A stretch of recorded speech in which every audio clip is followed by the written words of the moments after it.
Imagine the Earth as an apple.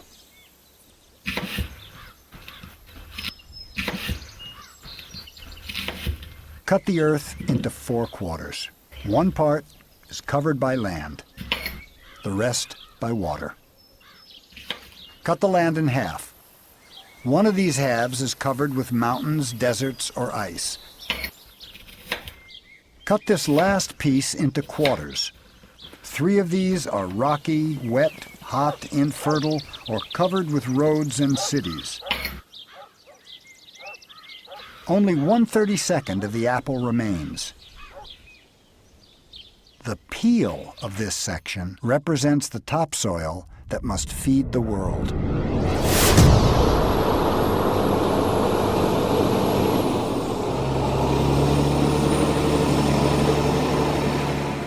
Modern agriculture is war. Defoliants, herbicides, insecticides, fertilizers, fungicides, and pesticides. At the end of World War II, the military-industrial complex needed new markets for its surplus chemicals. The agricultural-industrial complex was born. We've taken the chemicals so adept at annihilating the enemy and turned them against nature and ourselves.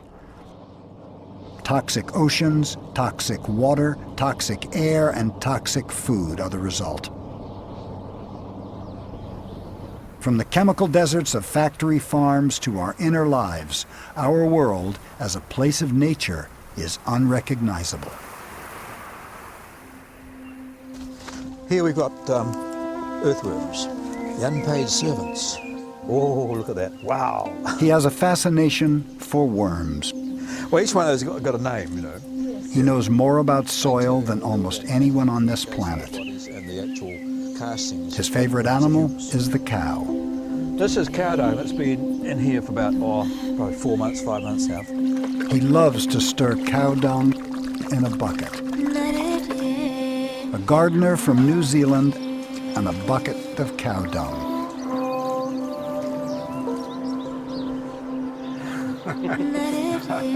Could this simple recipe be a way to save the world?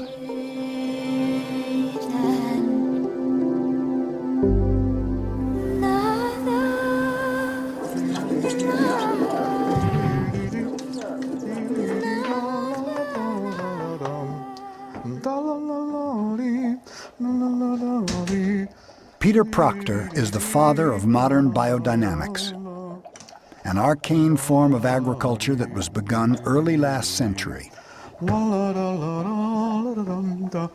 What we need are some cups. For 6 decades, Peter's been farming, building gardens, and advising farmers all over the world. In the last 15 years, he has visited India 25 times. What we're going to take with us? You know, the packing is the next thing, isn't it? So what do you reckon? Peter and his life partner, Rachel Pomeroy, a botanist and astronomer, are now leaving their home permanently. and moving to India. Hugely heavy. Do I really want to go to India? No. I request you, please. Oh, Cuddy, I don't really... Look, you know, you're a nice person. I'd like to work with you, but no, I don't think I'll come. I request you. I really request you must come. Anyway, eventually I said yes. I got a picture of how possible all this was. I mean, the size of the country just blew me away, and the numbers of people and the traffic and so on. It was just... But I could see underneath there was this connection to the land, and this was when I heard the goddess of prosperity lives in cow dung, and that on every cow resides 40 million gods. 40 million gods? Yes, every hair, sir. It represents a god. When we must say goodbye, Fine. soon we'll be flying far across the sky.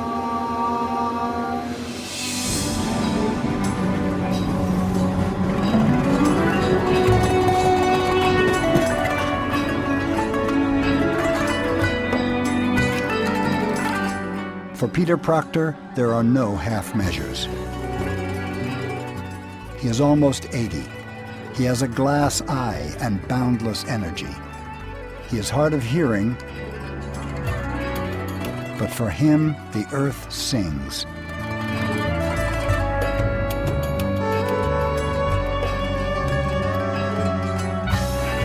Peter sees India as the completion of his life's work. He believes biodynamic agriculture may be the last chance this planet has.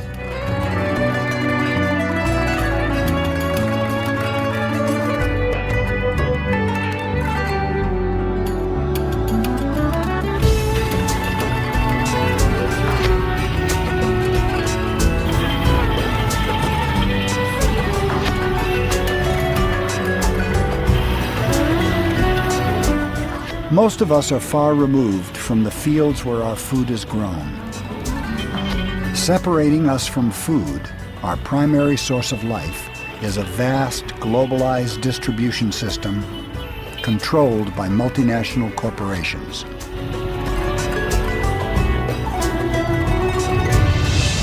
Monsanto is a company which has monopolized seed, almost have monopolized seed, and its only objective is that every farmer in the world, whosoever buys seed, buy from Monsanto. And in last 10 years, I would say that more than 25,000 farmers have committed suicide because their cost of production has increased, and most of the seeds which they are buying are failing them. And most of the seeds are from Monsanto because it's mostly the BT cotton seeds, the maize seeds, and the wheat seeds which Monsanto has come up with.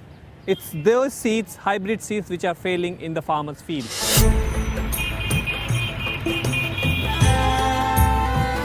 The fight against corporate control of our food is far-reaching. It is the fight for food sovereignty.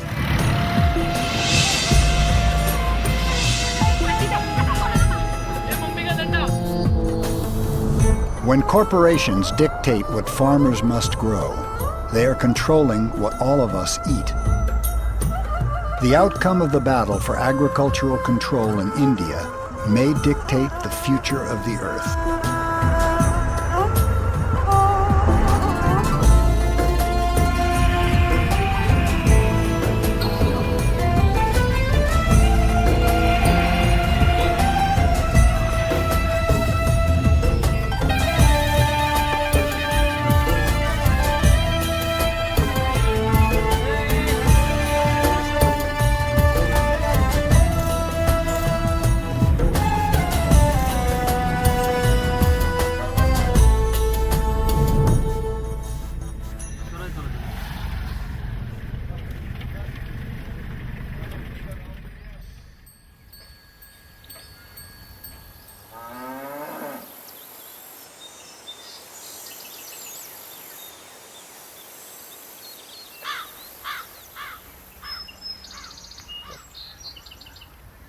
Peter Proctor is a new type of hero, Rather than battling the problem, he simply lives the solution. Ignoring the machinations of the multinationals, Peter keeps his hands in the soil. After 15 years of travel in India, he has seen a network of biodynamic farms fan out across the country. He believes a revolution is happening, one farmer at a time. Sarvdaman Patel is one of those farmers.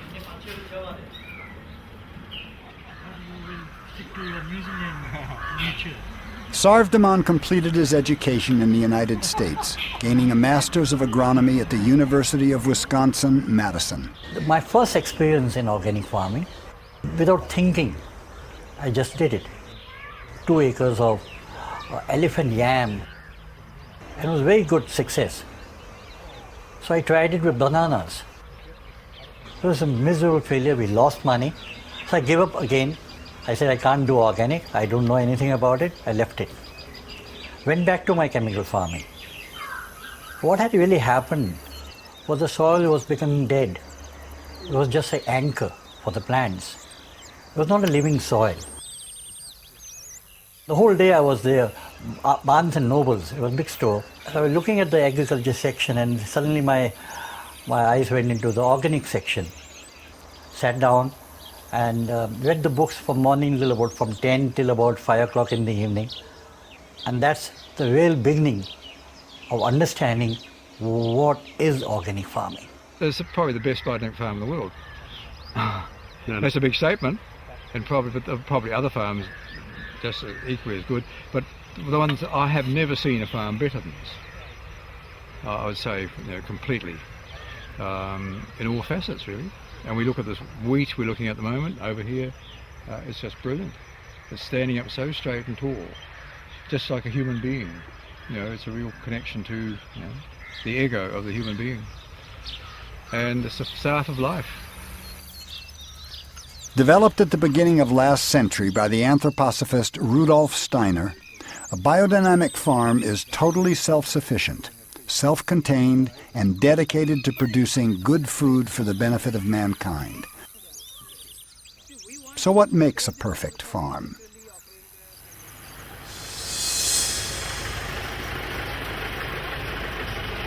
India is one of the richest countries in the world, not because of the gold, not because of the diamonds, not because of the rubies, but because of the biomass. What we can grow on our soils. Because of the wonderful temperature, wonderful climate, the moisture, the warmth, the compost is being made from this biomass. Sarvdaman provides a public service to his local town, collecting leaves that would normally be burnt, while he persuades the local council to become biodynamic. The transformation of dead material into life-giving compost is the cornerstone of biodynamics. On top of this, they would be putting the cow dung and some water and some rock phosphate and some seaweed, and it becomes in situ, almost doing it as it goes. Leaves, grass, animal manures, food, and garden scraps, practically anything natural can be composted. Observing the labor, doing it the right way. 25% of the garbage in our landfills and incinerators could have been composted. See there, a small pile is left from the last one, which is kind of an inoculation for the new piles which are being built. It has the Azotobacter, Aspergillus, Rhizobium, everything. You don't need any culture from outside. Vishnu, Vishnu, Vishnu, Vishnu, Vishnu, Vishnu, Vishnu, Vishnu, Vishnu, Maulana, Vishnu, Vishnu, Vishnu, Vishnu, Vishnu,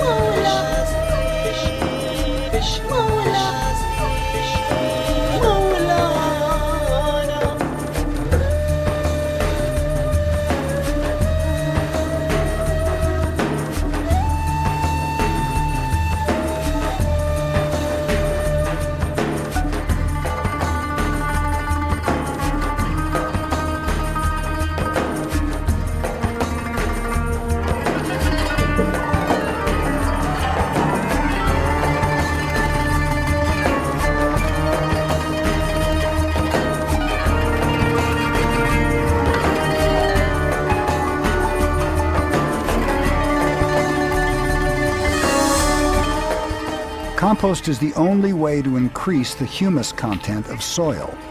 Without humus, soil is lifeless.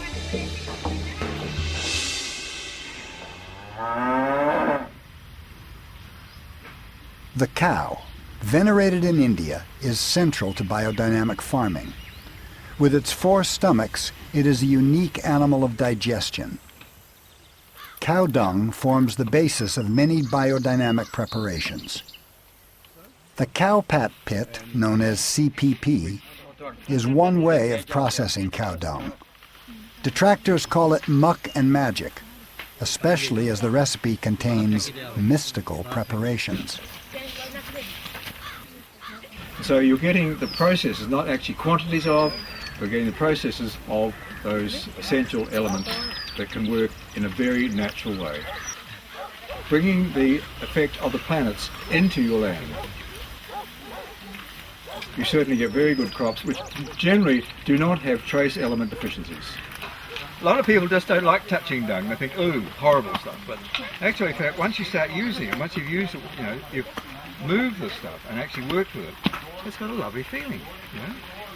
And actually, it's very interesting that the Indian farmers know that it has the sterile qualities, that if you have a cut, they'll put fresh cow dung on the cut. And that actually it sort of sterilises it and you don't get any infections, which is unusual. It's very hard to believe that, but this is the fact. There's very little smell of that. Maybe the camera can't smell it, but rest assured it's quite sweet. Rudolf does point out that the only things that don't come from heaven, you might say, are phosphorus and potassium. And all the other elements actually are there in the atmosphere, which can be brought into your soil through good farming techniques. So we have a pencil to show the actually mixing air into the cow dung.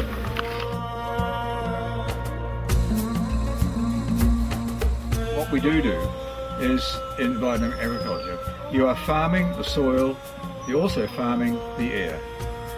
But if you have nothing, you know, if you have dead soil, nothing can happen. Fire 2, fire 3, fire 4, fire 5, fire 6. The 8 preparations that arouse so much suspicion are very simple. Dandelion preparation, which is to do with the silica. They are mixes of herbs, like yarrow and chamomile, and minerals like silica and calcium, all connected with planetary forces.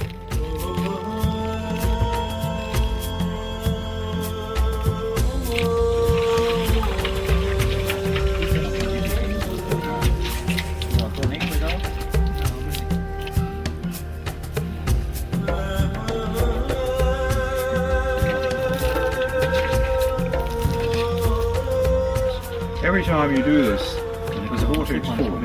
One vortex, 2 vortexes. One vortex, 2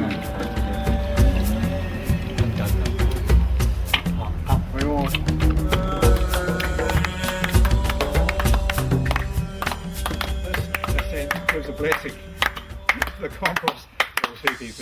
Fine.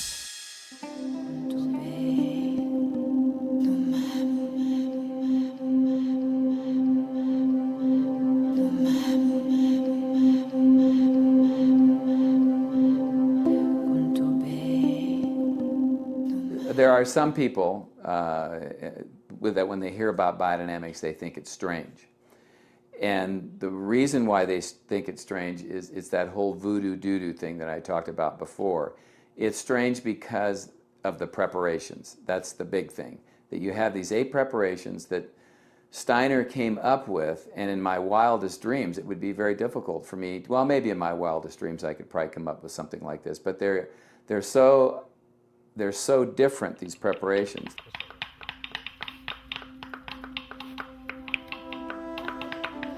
That people actually take cow manure and they pack it in a female cow's horn, and they bury these horns in the ground for 6 months.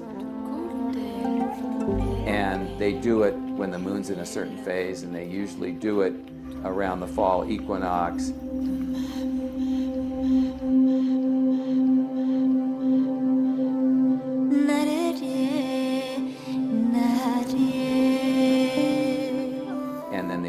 dig them up around the spring equinox, and that cow manure that looked green and yellow and smelled like cow dung is now basically this sweet smelling humus or compost Here we go. when they dig it up. Perfect. Absolutely perfect. There we go. Beautiful stuff. I mean, most people think this is an organ of attack. They wouldn't guess that it's an organ of digestion. The cow, again, from Rudolf Steiner, he says the horn is to do with digestion, and that the vapours from the stomach go through here, through the sinuses, up into the stump with the holes, and then returns back through the stump, through the sinuses, back in the stomach, going up and down all the time. And these vapours of digestion improve the digestion of the cow. Now, a cow, you know, has got 4 stomachs. It's got something like 15 metres of intestine. Just imagine, 15 metres of. And it's all enhanced by the vapour returning from the horn. The horn is an important part of the health of a cow. But the cow is all the time ruminating, chewing, and that digestion gas is going up and going back again, up and back. So this has a holding effect. So when we put the dung in there, you still have the digestion process going on. And so the digestion actually helps break down that cow dung, that fresh cow dung, into the material I showed you, that preparation that we sprinkle around.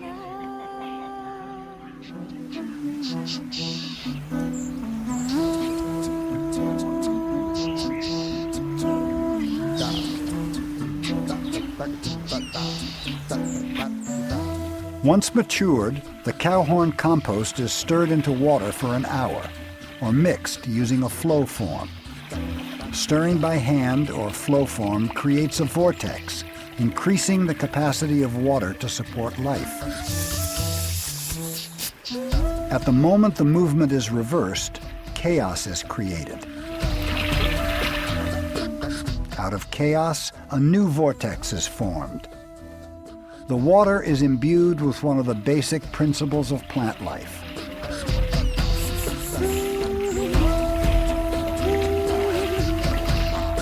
Order arising out of chaos.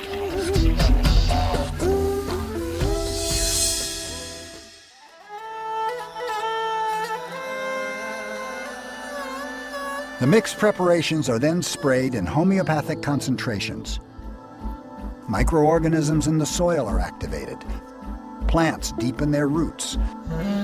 Soil structure improves, and worms mysteriously get busy. The water is thoroughly permeated by the life force imbued in the biodynamic preparation. The whole mass of water has become dynamic. Every droplet of water now carries this life. Even the way preparations are sprayed matters.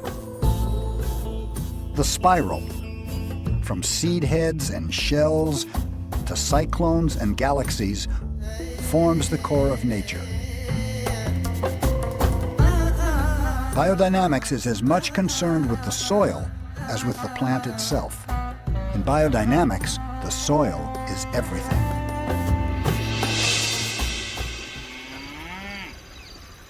My plowman, he's been working for me for the last 25 years.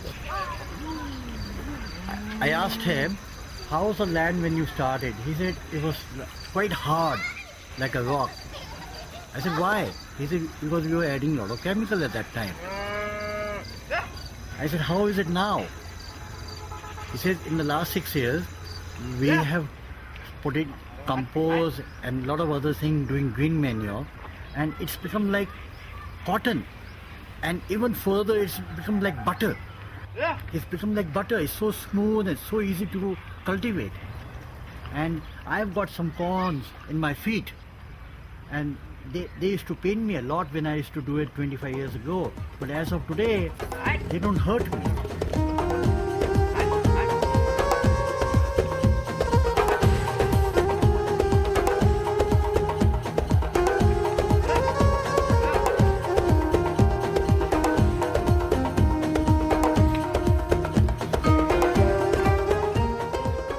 I asked him, how come there are so many birds?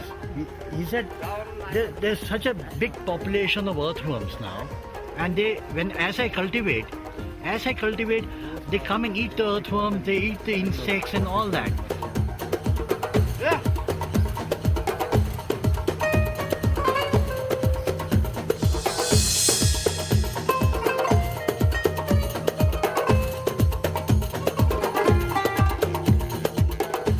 From the beginning of time, we've recognized the influence of heavenly bodies on plants, weather, and the tides. Using an astronomical planting and sowing calendar, biodynamics is a rediscovery of those ancient rhythms.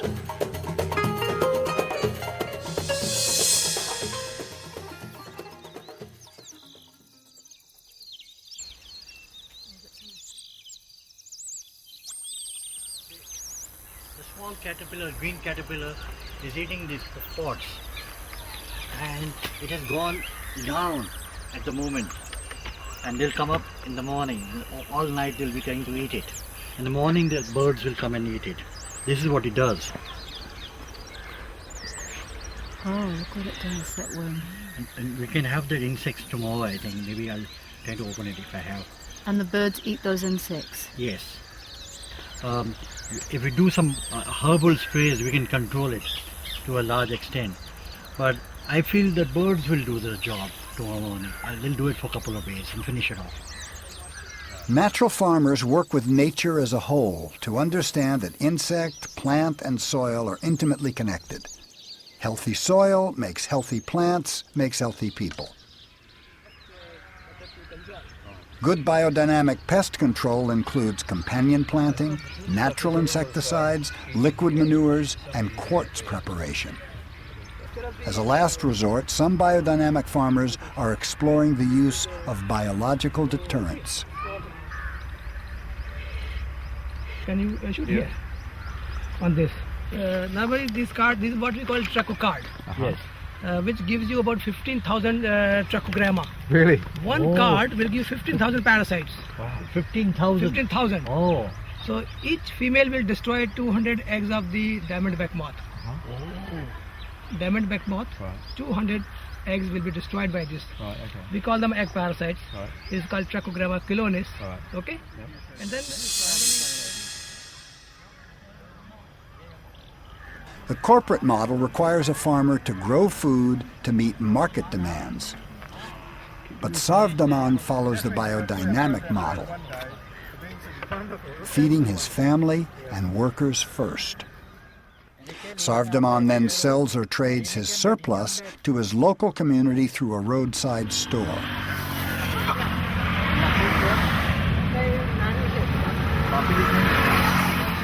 Some surplus is sold in local towns, but this store is so successful that it takes almost all his produce. Why don't we do it tomorrow? His farm operates on a human scale, self-sustaining, ethical, and biologically diverse.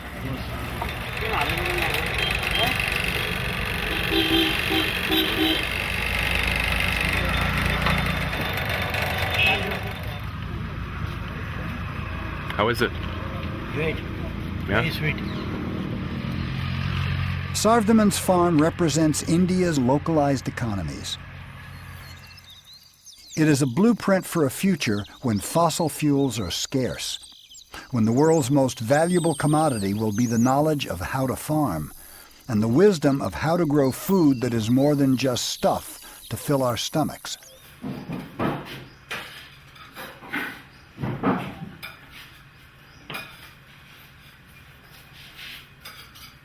But even on this perfect farm, the reality of the corporate agenda that underpins chemical farming is a breath away.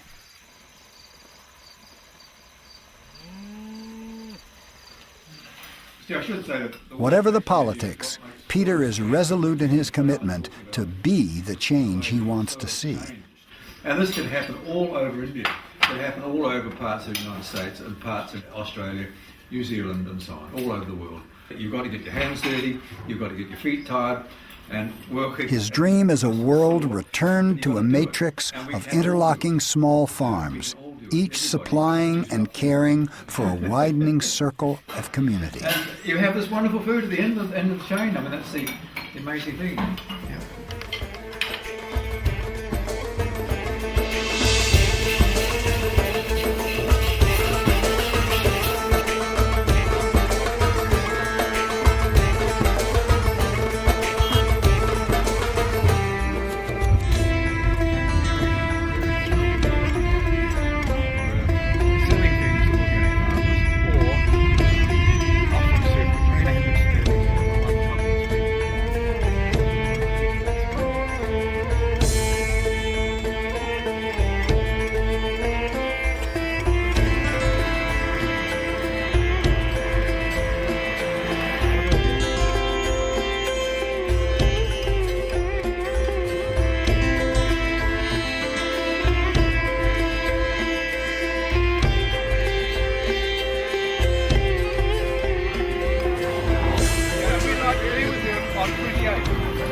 Come to you on 26, stay with you at 27, right?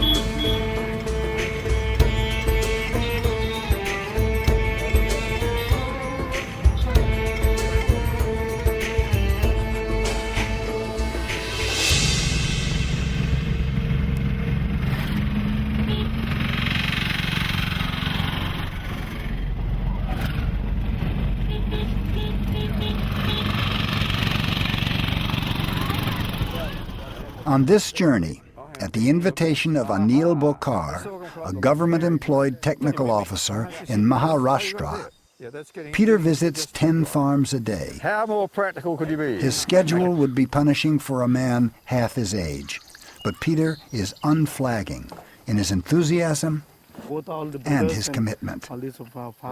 I worked in Agriculture University, associated with those scientists, brought a green revolution with the invasion of chemical fertilizers and pesticides. As a matter of fact, the farmers got higher yields, but there was a deterioration in the ecology. Not only that, but the soil and the cost of production went very high, which led to the not satisfaction to the farmers, and they were away, they're fed up with the farming.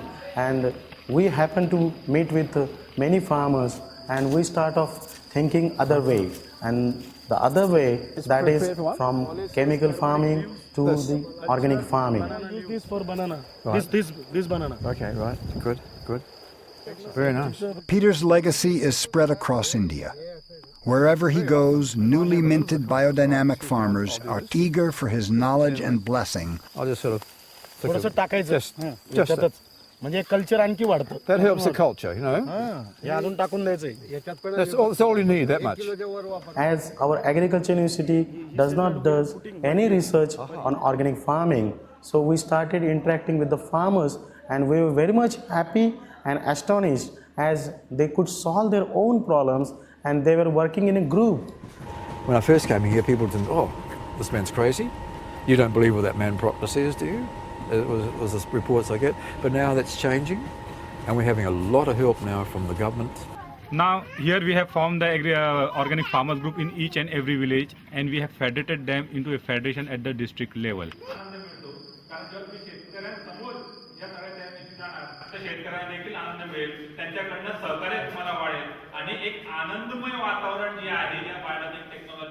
So in this way, this organizational setup is from the village level to the district level, and the farmers come here, sit there, and solve their own problems and share their own experiences. In this way, this organic agriculture movement is taking place.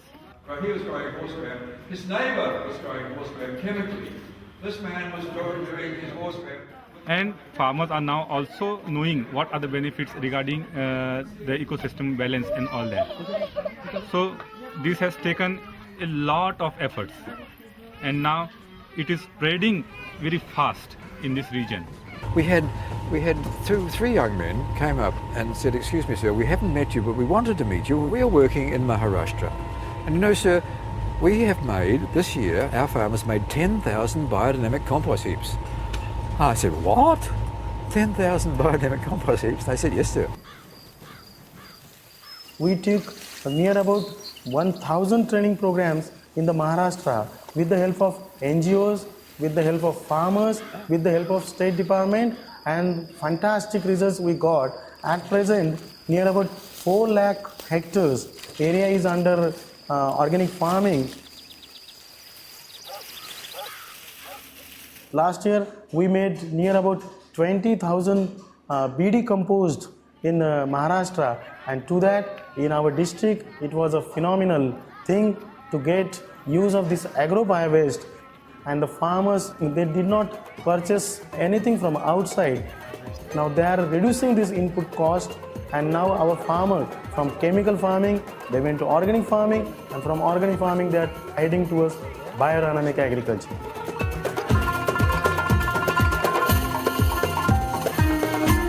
We saw that irrespective of their education, irrespective of their living standards, our farmers have become very much innovative. They are interacting, they are working like scientists.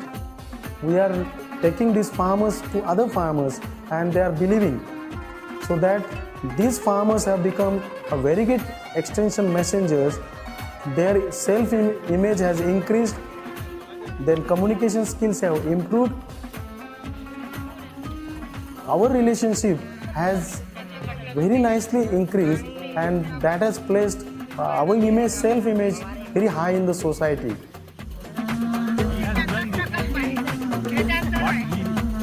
When you tell people about it, and I tell you about it, you tell your friends, and they tell their friends, they tell their friends, and goes for miles. And this is quite exciting. Thousands of farmers throughout India are turning to biodynamics. It is calculated there are more than 200,000 biodynamic compost heaps in India. Yes, definitely we are looking forward for India to be totally organic, as this has been a thought process which will take another 5 to 10 years. It'll start to rot down, it'll get quite hot. Very good. The only thing I would do would be to try and somehow moisten the green. Very, very good. Oh, hang on, just I'd actually put another layer of dry on. Dry your slurry, then this one. Just look at the way the water spread from the wrist down on the hand. I mean, there's a real love in that, you know. One of the problems is that they are short of water, and so they've got to maximise where the water is put. And he has got his own computer. He has made this nameplates at his house. Yeah, see, look at this. Yeah. That's good. Yeah, very good. Oh, this is so nice to see this. So nice to see. Very nice. Oh. It was very slow beginning, very slow. But as I said, this little thing we had in Bangalore in November 2005 showed that this thing is changing. And if it accelerates at this speed in the next 10 years, I would say, conservatively, almost the whole of India could be biodynamic.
For millennia, organic farming was practiced in India without any marked decline in soil fertility.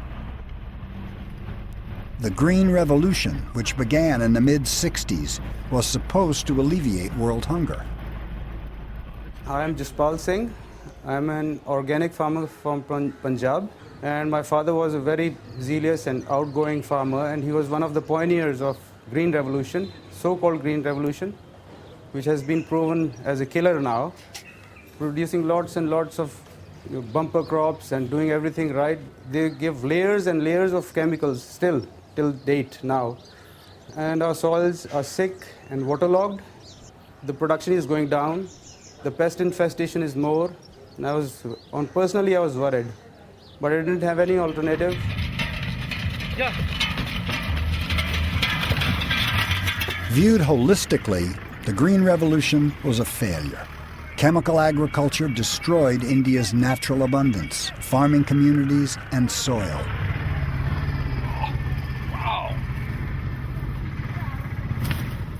High-yielding plant varieties turned out to use far more water, growing significantly less crop per drop. Today, in much of India, the rivers have long since dried up, and the only water is hundreds of meters down. Chemical? Urea. Urea. Yeah. Urea fertilizer. Fertilizer. Yeah. Oh, heavy doses.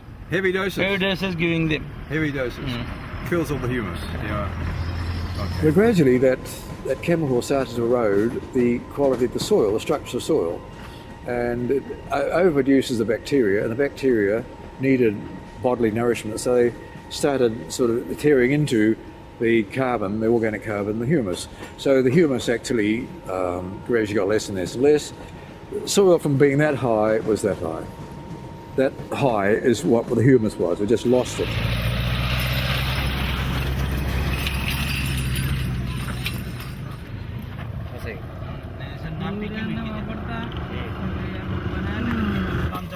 It's like shingle, really. So it's got no life in it at all. You see how it goes to dust, and you get dust storms. What does it smell like? It smells chemical. The International Water Management Institute in Gujarat says India's green revolution is living on borrowed water and borrowed time. And that effect has happened all over India. The chemical has destroyed this 30, 40 years of wonderful, what took 5,000 years to build up. I mean, it's an absolute tragedy. But what isn't a tragedy is there is an answer. In reality, the Green Revolution has forced farmers to give up their balanced, mixed cropping to provide chemically sustained, monocropped surpluses. While this enabled India's integration into the global economy, in essence, it is the farmers who have ended up serving transnational corporate interests.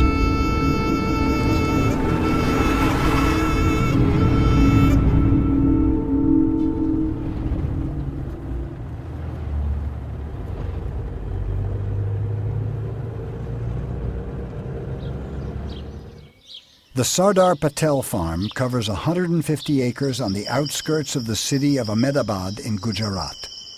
The farm grows around 30 different varieties of fruit, herbs, spices, and vegetables. The farm also operates a biodynamic plant nursery specializing in rare palms and species for semi-arid conditions.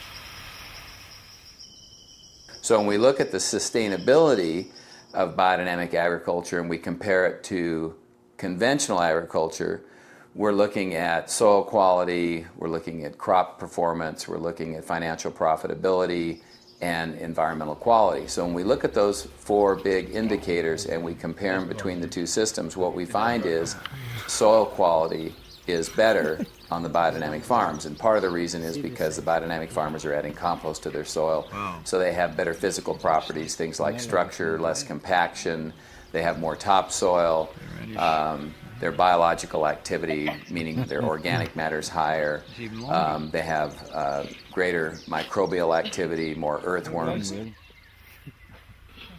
When you look at the chemistry of the soils, and you compare them to the conventional, the results there have been probably a little bit mixed, where sometimes it favors the biodynamic, sometimes it favors the conventional. But the chemistry is the easiest thing to change because you can always add natural or synthetic chemicals. The hardest thing to change are the physical and the biological properties. And in those instances, or in these studies, the biodynamic farms are always better. Well, this is good CPP. It's got a nice texture, and it's also got a very good humus forming. And the humus content you can tell by actually spreading it out like that, see? And it's very smooth between your fingers, and you can actually smooth it like that. And it's got no smell of cow dung at all. It's all ready to go, and it's just full of the right sort of bacteria, fungi, and all the right micronutrients in the soil. You know, it's all the biological life is in the soil, is encapsulated with that. And this is what a lot of people are isolating and selling as biofertilizers, and like, you know, making so much money. But the farmer can make his own. Yeah, a lot of people follow. Oh, this is Sardapur farm, organic. Give me some of it. Or come to my place. Pass by my place. When we look at profitability, usually the profits are the same or even higher with biodynamics. And part of the reason is because with biodynamics you get a premium, just like you do with organic food. And that premium can range anywhere from 10 to 100% more. Studies that look at environmental quality comparing biodynamic with conventional systems, or comparing even organic with conventional systems, the biodynamic and organic come out on top. You have less erosion, you have less potential for groundwater contamination, less movement of nitrate down the soil profile that can get into the groundwater. Obviously you don't have the synthetic pesticides that you're putting on, so there won't be the residues in the crop, and there won't be those going into the groundwater either, or running off the soil. So when you look at environmental quality, that's higher on the biodynamic and the organic farms versus the conventional farms. This is for the powder that we are. Oh, I see. Oh, here we go. And then the final thing would be if you look at energy efficiency. I haven't seen studies looking at biodynamic with conventional farms, but there have been a number of studies that have compared organic with conventional farms, and the biodynamic farms will be very similar to the organic. And in those studies, the organic farms are always more energy efficient. These are about little over 3 tons sending for processing. Yes. In fact, we have to send in about 20 tons. So daily we are picking about 3 tons and sorting. When we talk about sustainability, it's basically a utopian idea where a farm has to be building the soil. Wow, that's good. Conserving the natural resource base, producing adequate yields of high quality, making a profit,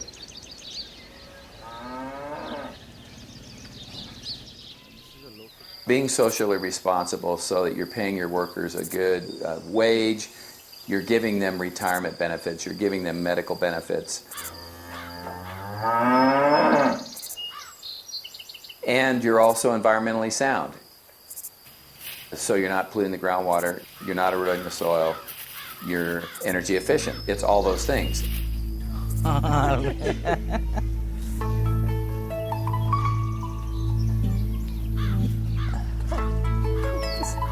at this. Beautiful shot. Wow.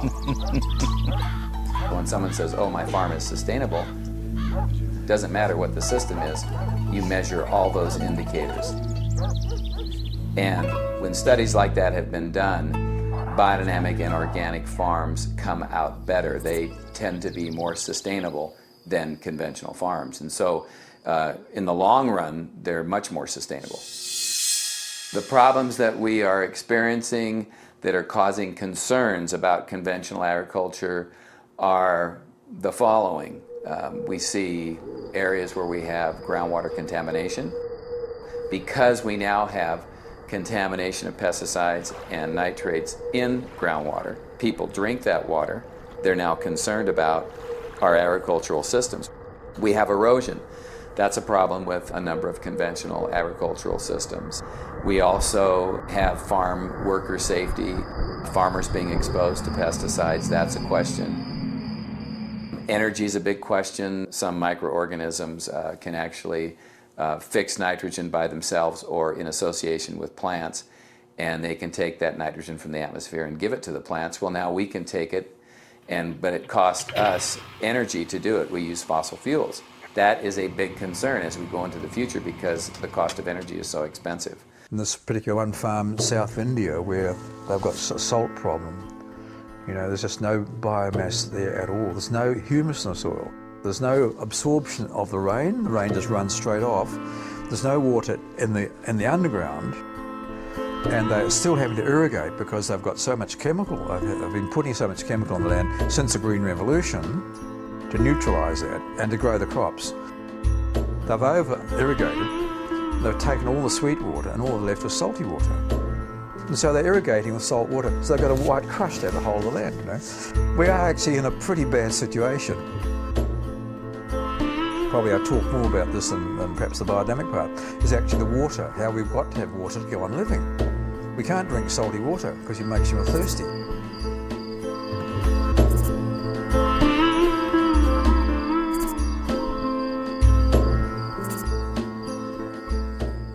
I have seen the farmer debts has increased just because of chemical farming.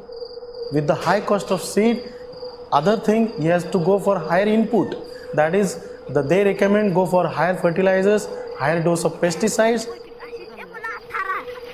No doubt my farmer got higher yields, but he forgot that with these higher yields, higher debts are increasing just because of higher cost of input. And a lot of other problems such as health problems, very much health hazards to young children's coming progeny was very much affected.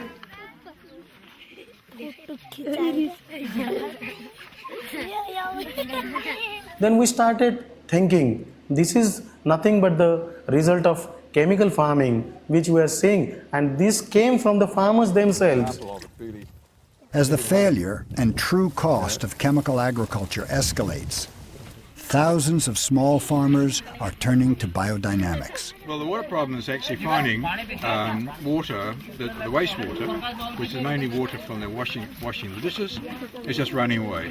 And it's fairly pure because they don't use soap, they use wood ashes for cleaning the dishes. And so you've got a wood ash combination there, which is fine, and that can be saved and used regularly on the compost. That would be enough to keep all this compost we saw moist.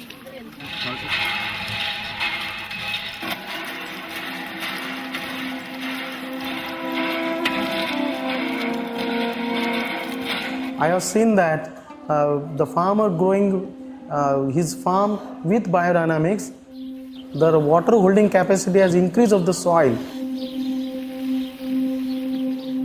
Soil porosity has increased. Not only that, during heavy floods and heavy rainfall, very good vertical penetration is there. And it has helped to increase our water table.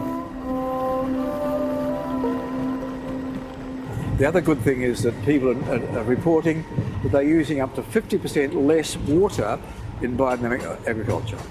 So if you imagine a country like India where they use a lot of water in agriculture, using half of that, that's a huge saving. Organic farming sustains in drought, but only I can say that organic farming and biodynamic farmers can sustain when there are low rains, no water irrigation facilities.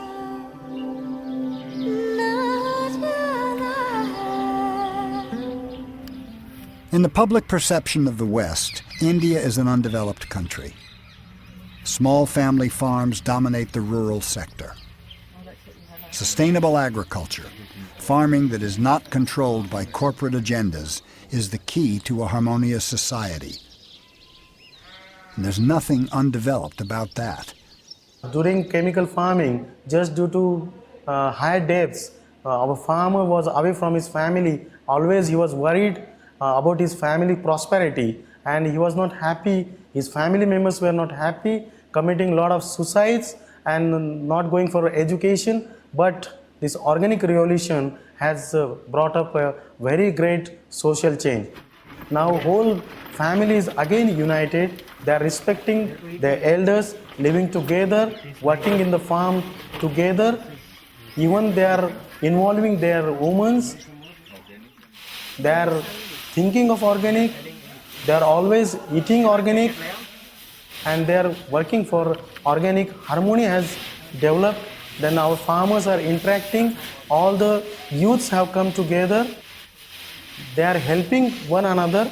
They are solving their problems. Even if this person is doing BD compost, everybody will come and help him. Then they will complete this work. Then they will go to another phase. Then they will go to Sunil's field, then Anil's field, and they are collectively they are doing. And whatever the difficulties they are facing, they are overcoming these difficulties. Electricity, just they will have this idea. Labor problem, they will do there themselves. Then if there is a shortage of cow dung, one farmer will give to another farmer. Like this, they are helping and solving their problems. Every problem they are solving.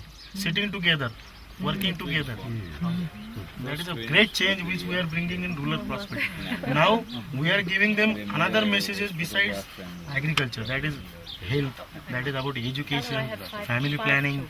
We are bringing all these things to bring an integrated, holistic rural prosperity.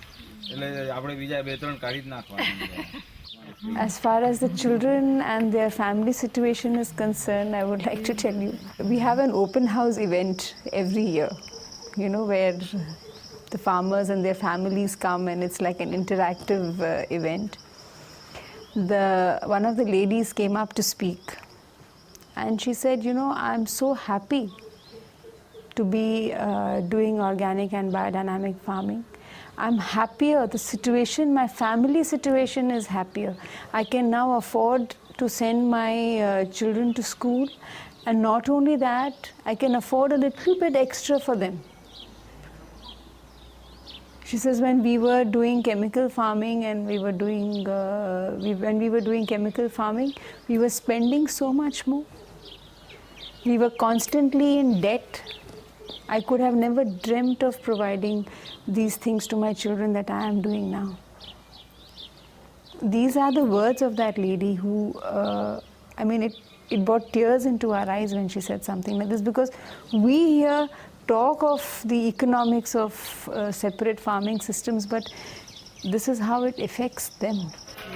These are the beans which are washed, then these are kept in the trays, and this weighs 500 grams. People in the market have realized the importance of organic food as a part of health, and so they are ready to pay higher price. As the quality is good, keeping quality is good, smell is good, taste is good, and this is making a clear-cut difference from a conventional farm to the organic farming. Then black sesame again, nuts. Commonly known as peanuts in our country. Peanuts? Peanuts. The Patel farm is so productive, they process a range of fruits and legumes that are sold across India. A sustainable farm is a regenerative, living organism that maintains its productivity and usefulness to society indefinitely. It is resource conserving, socially supportive, commercially competent, and environmentally sound.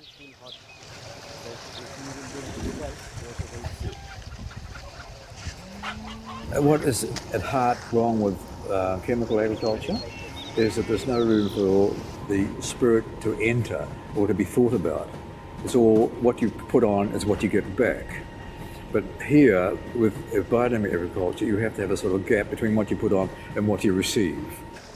Okay, pass. Matter is never without spirit, and spirit is never without matter.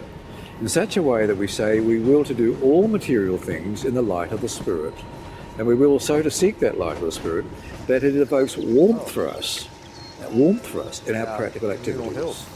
So you feel you're doing the right thing. Not that you're going to get a good place in heaven, but you're doing it because you want to help people. This cap was my father's, Peter. What's that? The cap. The cap was your father's? Yeah. Gosh.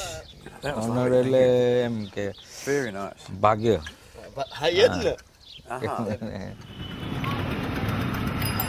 The Sardar Patel Farm operates a very successful fresh organic box scheme throughout the city.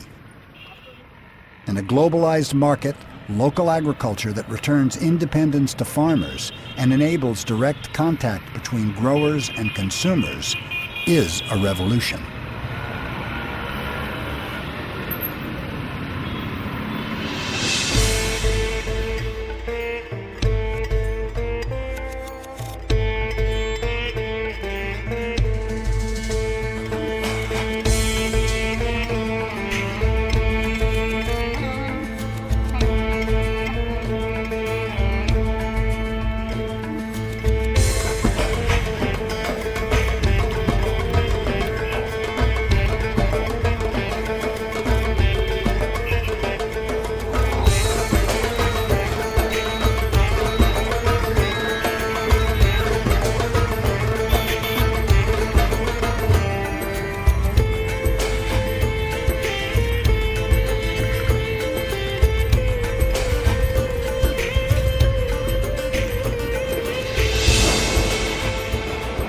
In stark contrast to every other crowded corner of India, an almost empty toll road now rings the country. Too expensive for marginal farmers to use, this massive infrastructure is funded by international aid and loans.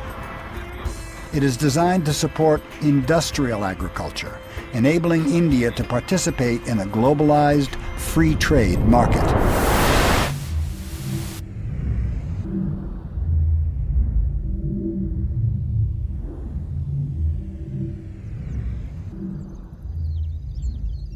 At the Mahatma Gandhi Ashram in Ahmedabad, we are reminded of the essence of Gandhi's message: food sovereignty, the right of all people to define their own food and agriculture free of international market forces. In 1930, Gandhi led the legendary Salt March. It was an act of civil disobedience against British law that made it illegal to manufacture, collect, possess, or trade in salt.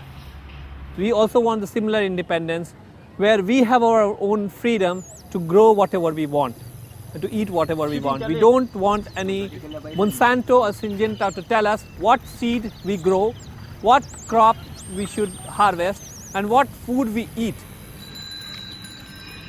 In India, more than 60% of the Indian population are dependent on farming, and they are mainly the small and marginal farmers with maximum of 1 hectare of land. And if they will be taken to the court for infringement of patent and will be fined for about 1 million or 2 million of rupees, you can imagine what will happen. The major campaign in India which is going on is promoting and encouraging the alternative forms of agriculture. Whether you call it organic farming, you call it biodynamic farming, you call it natural farming, these are basically non-toxic, non-chemical forms of farming where farmers are practicing a farming which doesn't require any use of chemicals. But the second advantage is that they are not required to use Monsanto seeds. They are not required to use any hybrid seeds in these sort of alternative forms of farming. Once you have the seed in your hand, the indigenous desi varieties of seeds, they can plant it year after year. They are exchange it with the neighboring farmers. They can sell it as seeds. While if they grow Monsanto seeds, they can't even use it next year. Not only because it has got patent on it, but this is genetically not allowed. In several areas in India, the movement is going on to declare their region, their villages, their taluks as no GMO zones. Then there are farmer unions who are putting their act together to tell their farmers, to tell their cadres not to grow BT cotton, not to buy chemicals.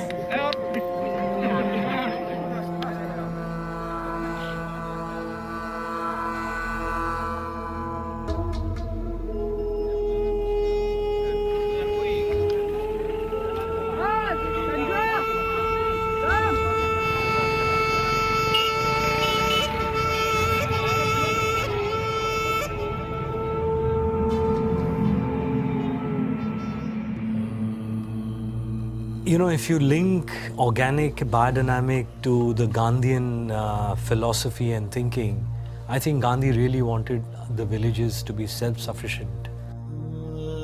By building up the knowledge base of farmers, the farmers can really become independent. They don't need to depend on external resources, which means they save money. They don't have to buy costly pesticides or fertilizers, and in a way, you are teaching them to use their resources to the optimum, thereby reducing your dependency on the outside world. And in a way, one of the core functions of biodynamic is to close the cycle. The farm should be able to produce what it needs for its soil fertility, etc. So I think there is a direct correlation, and I'm sure Gandhi would be very happy to see the growth of the organic and the biodynamic movement in India.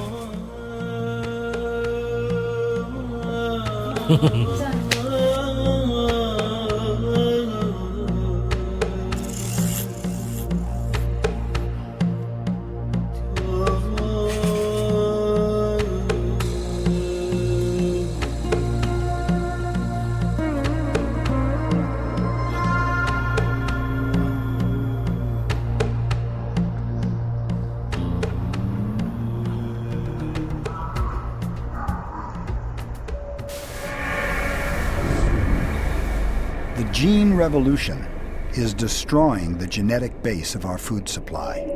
The Indian subcontinent once grew 30,000 varieties of rice. Today, there are no more than 15. The new varieties are environmentally unsustainable and nutritionally deficient. With soils destroyed by Green Revolution chemistry and irrigation now using 2/3 of all sweet water, a genetic quick fix is being promoted to rescue failing crops and ruined soils.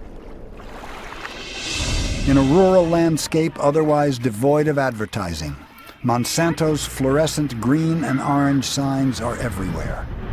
15 years of internationally guided market reforms have unleashed a second wave of agrochemicals and biotech seeds across India with devastating effect.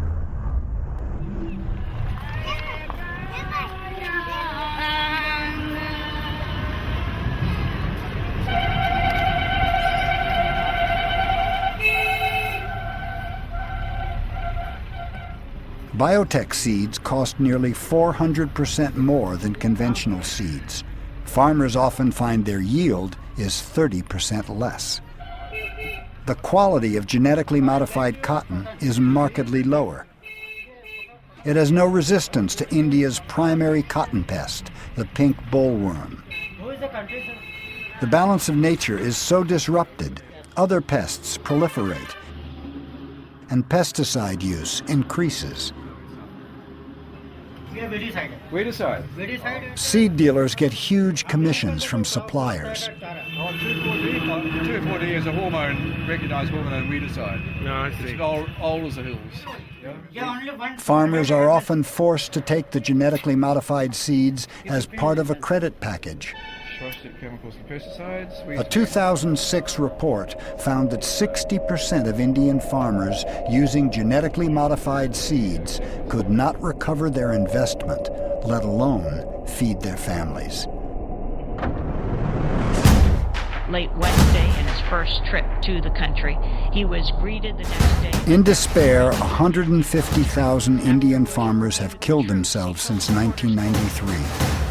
Some drink their pesticides, while others burn, hang, or drown themselves. And we have stories in the corporate press in India which are unbelievable. In March 2006, Indian Prime Minister Manmohan Singh and U.S. President George W. Bush signed an agreement that could bring Indian agriculture under the control of multinational corporations. In New Delhi alone, tens of thousands of demonstrators took to the streets. Crowd estimates varied from 250,000 to 700,000. Under the guise of patent rights and seed ownership, this agreement will impose a new kind of serfdom on the rural people of India. Tens of thousands of farmers have committed suicide. And yet, we arrived here with these corporates like AES and Cogentrix and Unipal. All of them have such dubious records. It's really unbelievable. And yet, if you see the way the CEOs and the corporates are fawning over him. And I have to mention this, that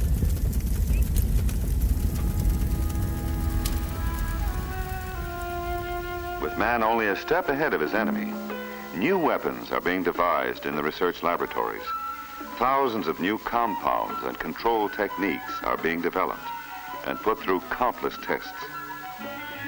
Is there a potential hazard to man and animals?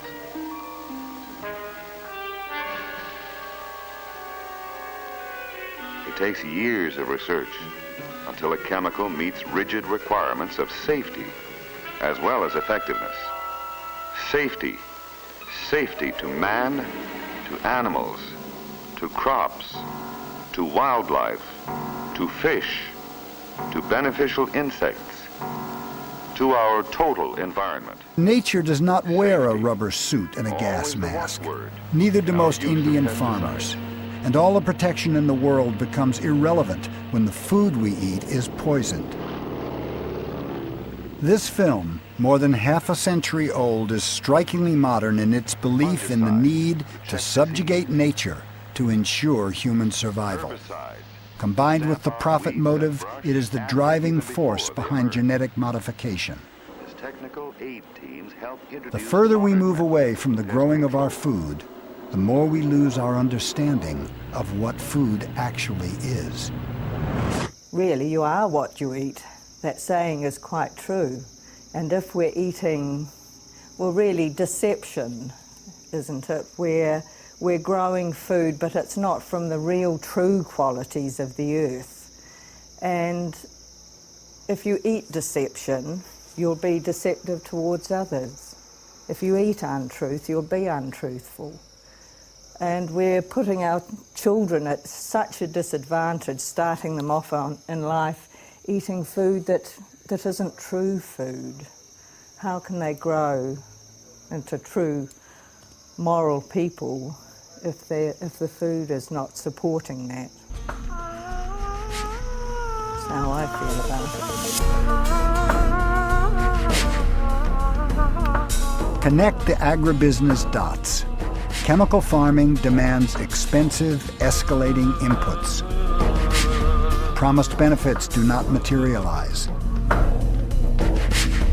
Families fall into the type of poverty that requires international aid, often in the form of the very grains and legumes they once grew successfully. Viewed cynically, it could be seen as the perfect business model. Build a market by creating a need that did not exist, and then expand that market until it wraps an entire nation in dependency. World hunger is not caused by food scarcity. It is caused by trade liberalization, industrial agriculture, genetic engineering, and military dominance.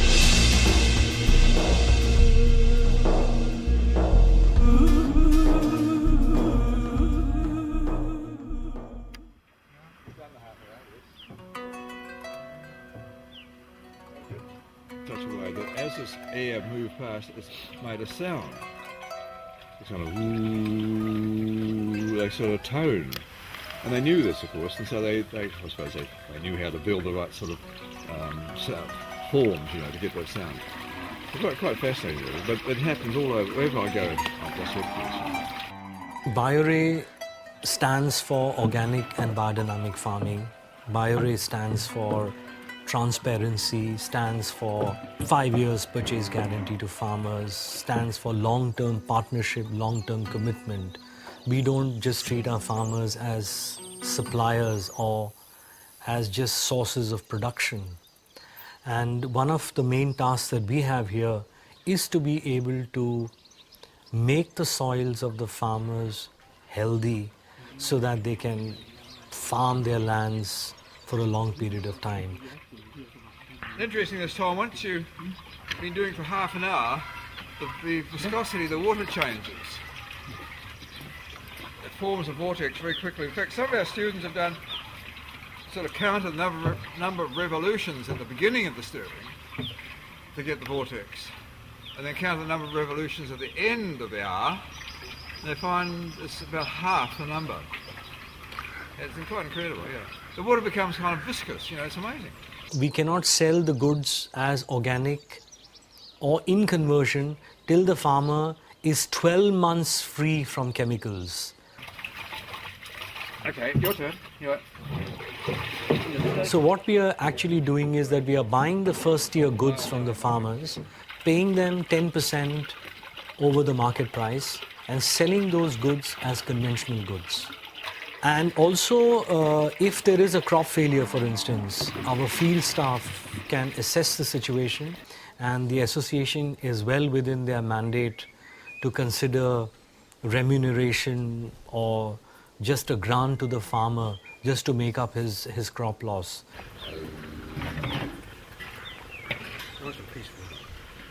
At the organizational level, the people that we are connected with, the whole BioRe chain really stands for a high degree of moral, social, ethical and environment responsibility, which we are trying to fulfill in our day-to-day work with the farmers, with the land, with the working force that we have. Corporations are not necessarily the problem. The issue is the underlying philosophy of unlimited growth in a finite world. Coming to the issue of globalization without social responsibility, I think it would create very serious problems for farmers. And the BioRe model, I would say, is a kind of an alternative globalization where we are linking farmers to the consumers by the textile chain.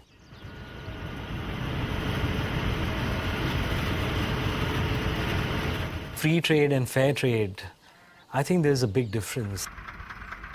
What the fair trade initiatives like BioRe, what we are really trying to do is that we are bringing the consumer and the whole production chain, the whole manner in which the product is made and the farmers, somehow we are linking them and bringing them closer.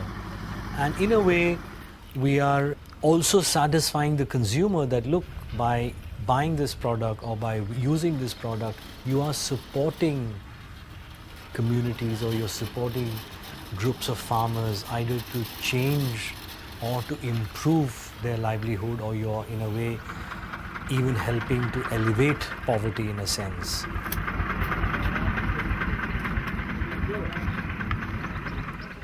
Free trade, I mean, one has no idea, you know, what you're buying, where it's coming from, whether it's being made in China or India, what are the conditions in which it is being grown or manufactured. Some people are getting too many benefits out of the opening up of markets. And there are people who are working very hard at a very basic level who are somehow being left out. They are being ignored. They are not being able to get the actual benefits of globalization. We here are trying to bring things back to the roots, trying to bring things back benefits back to the people who are actually doing major part of the producing of the product. If you look at textiles, there has been a huge movement in the world, there is the clean clothes campaign. It's, I think, a more social cleanup that is being talked about. All along the textile chain, there are no children working.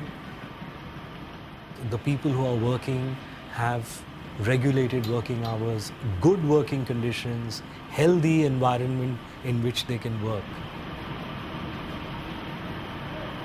There was an embargo on carpets being exported from India because there were children working in the carpet industries. And when the consumers started saying, so sorry, we are not interested in buying the carpets. So there was a change in the carpet industry. And apparently today, I'm told that the carpet industry has cleaned up its act. BioRay is a different kind of corporation. Their philosophy is to match economic interest with ethical responsibility along the entire textile chain. There are millions of people who are buying the BioRay garments. And when they are doing that, indirectly, the benefits are reaching us. I would not say that people are not aware. People are aware. And it is thanks to those people that a lot of the work is possible here also. If you talk about moral responsibility and profit, I think, or I feel that they are not incompatible. I think they are compatible, very much compatible. And in a small way, BioRay is in a small way showing that it's possible that one can strengthen the other person and in the bargain also get something for yourself. I think we could just about stop. Just about start spraying.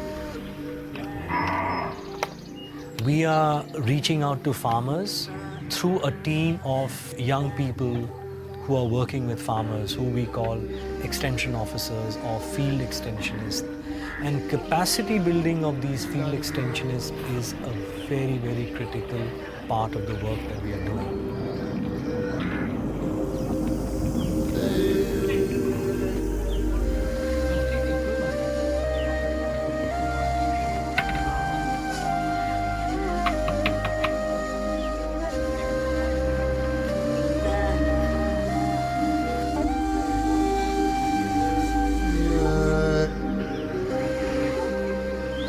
In biodynamics, the flow of energy is reversed. It is a profound local alternative to the corporate model of globalization that is incapable of addressing the human need we all share for self-realization and self-determination.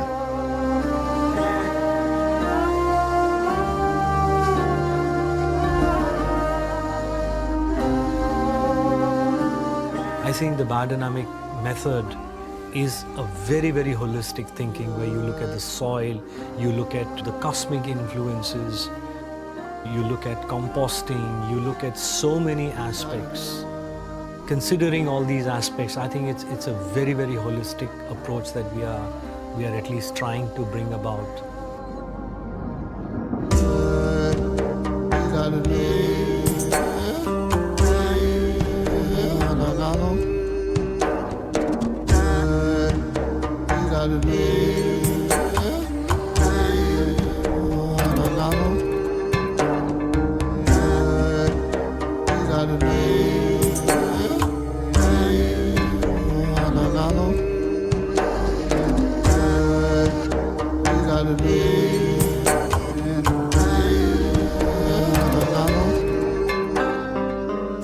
I think Peter has made a huge difference to the biodynamic movement in India, because out of his commitment, out of his love, out of his zeal, his zest, his understanding, I think he has infused a lot of people who have come in contact with him, a lot of practitioners, a lot of farmers, in terms of spreading the knowledge, the method, the understanding.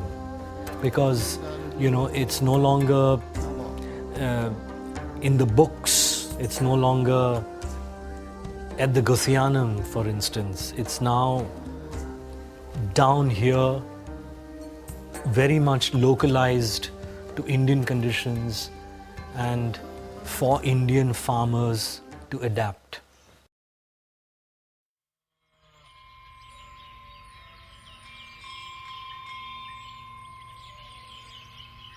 You know, biodynamics, I would say, for us is so special. It is so close to our heart. It is, sometimes I feel it is, you know, it's too simple to be true. That we actually gain strength from the quality of the food, which actually reflects in our thinking and our thoughts. And that's the very, very important thing. Just come. Right, okay. Aha. Okay, it'll take a wee while. Steiner points out that the food actually helps you make moral decisions or moral thoughts. It's not just stuff to fill your stomach, but actually gives you a real quality of thought, and you realise that this is what the world is needing. It really is needing, and you see our leaders of countries, it's horrible what happens and the things that come and surface, and you know jolly well it's because they're not thinking properly. And so Steiner points out that how important to have spiritual thoughts. Doesn't mean to say that you're holier than I and so on, but it's actually a world thought, a heart thought, respect and concern for other human beings. I think this relates to a respect for the land. It comes out of that.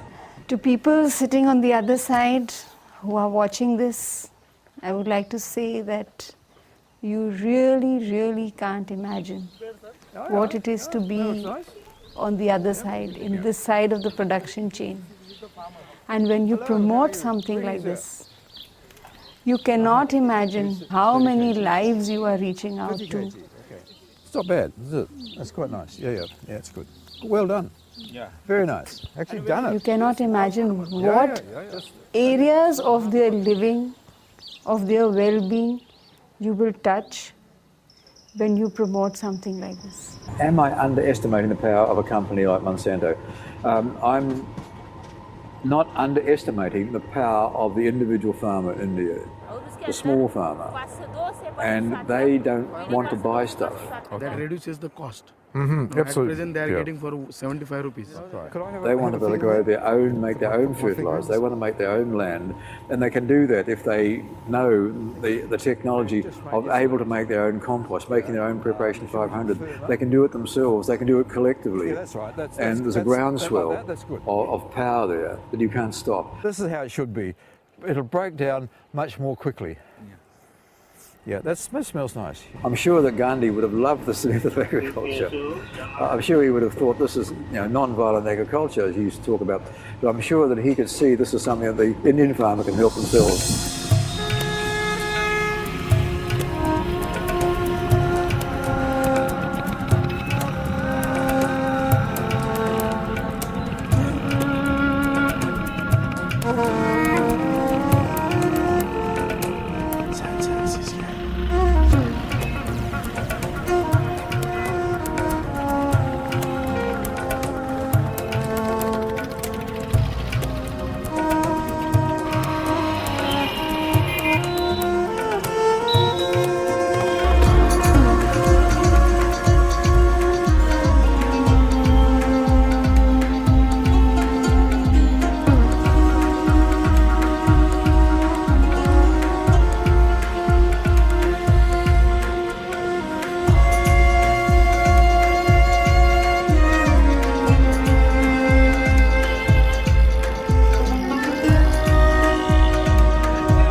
Peter began his Indian odyssey in the city of Indore in Madhya Pradesh.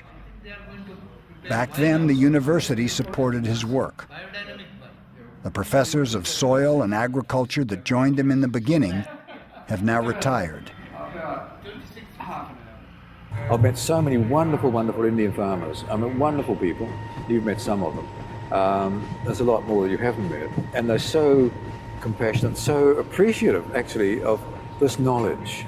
They actually spray the 500. Australia 501, and the difference in the crop from the neighbours is amazing. I believe that India could be always the hope of the world, and that's basically why I've thrown my hat in the ring in India, because I realise this is one country where biodynamic agriculture could take on, and the Indian folk are the sort of kind of born teachers, and they can move out and they can go into, right throughout India, they can go to neighbouring countries where a white face isn't appreciated, but the Indian face would be, and they can tell other countries what biodynamic agriculture is all about.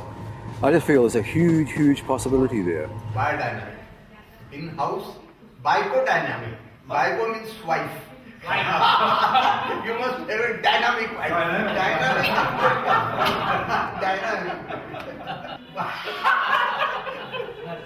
So this to me is the power of the individual farmer. Grassroots revolution, if you like. It's not a green revolution, it's a grassroots revolution. And it can happen because all the raw materials are there in place.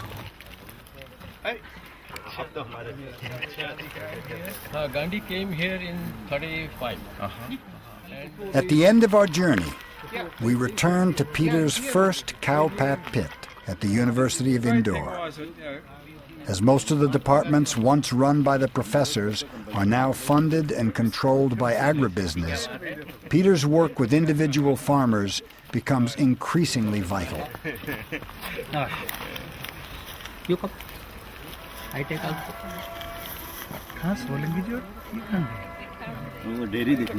It was so hard. I didn't realise that it was so hard. They had to dig the holes with a crowbar. It was bright yellow. And I thought, oh my God, we can't make 500 here. It's not going to work, you know. This bright man here said, you know why, Peter? We didn't put any water on it. We didn't shelter it. We didn't shade it. We'll do it again. And so we did the following October, and it turned out perfectly. I wonder what can bring an end to this whole structure that's really holding us back with the agribusiness, we'd call it, where it's all within a big financial economic framework, and that determines how we act. The simple answer, I suppose, is that for people to take the courage to say, I'm going to work with what I know is right. This is what Rudolf Steiner was absolutely adamant about. We are responsible for our own actions. That we have to think in the right way. Unless we have the right food, we can't think properly. So this is basically, you know, what I'm talking about. And this is probably, my speech is speeding up, and this is because I'm, you know, quite excited about this. But the interesting thing for me is that I can see it can happen. We can get it to happen. It's just, I mean, here there's so many wonderful, wonderful people. I mean, you've met them already. And there's more and more around that you'll meet tomorrow and the next day and so on. They are all here. More production than chemical. वो बोल रहे कि एक आदमी अगर वो 500 steel कर रहा है, तो मैं भी कर सकता हूँ. I'm just absolutely amazed. I really am at the amount of work that here and in Galjoan has actually happened. You know, to me, that is the big thing for this district, or the area, Maharashtra generally. What water you have, you maximise the use of it. It doesn't go whoosh straight away. It actually goes there and stays there for a while, even another 2 months. It makes a huge difference. Involved in making preparation program in 1994 at Symphony Homes. What would it take for the world to change? You know, I believe that if you are the world, or if I am the world, I have to somehow change the way I work or change the way we work. And it's only by these small changes that one can make a difference. I mean, of course, the work that we are doing is very small if you compare to the scale of the farmers. But I'm convinced that it's only small initiatives that can make a difference. And I firmly believe that, you know, I am the world or you are the world. And if you change, the world changes.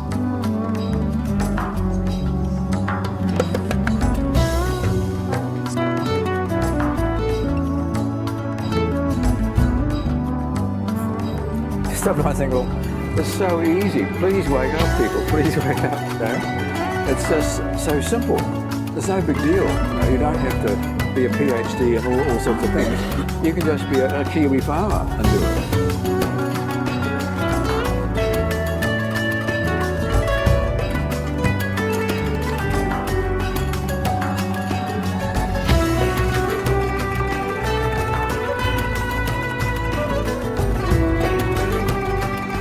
Peter and Rachel now live at the Bhaktivedanta Academy for Sustainable Integrated Living near Mysore on the banks of the Kaveri River.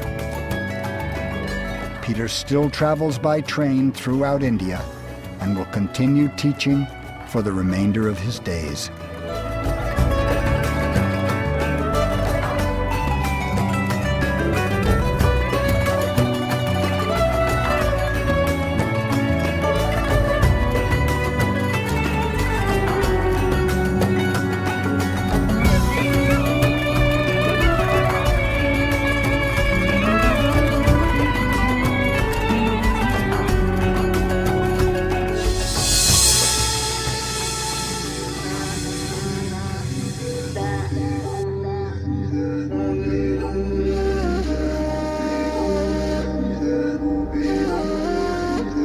Saturday.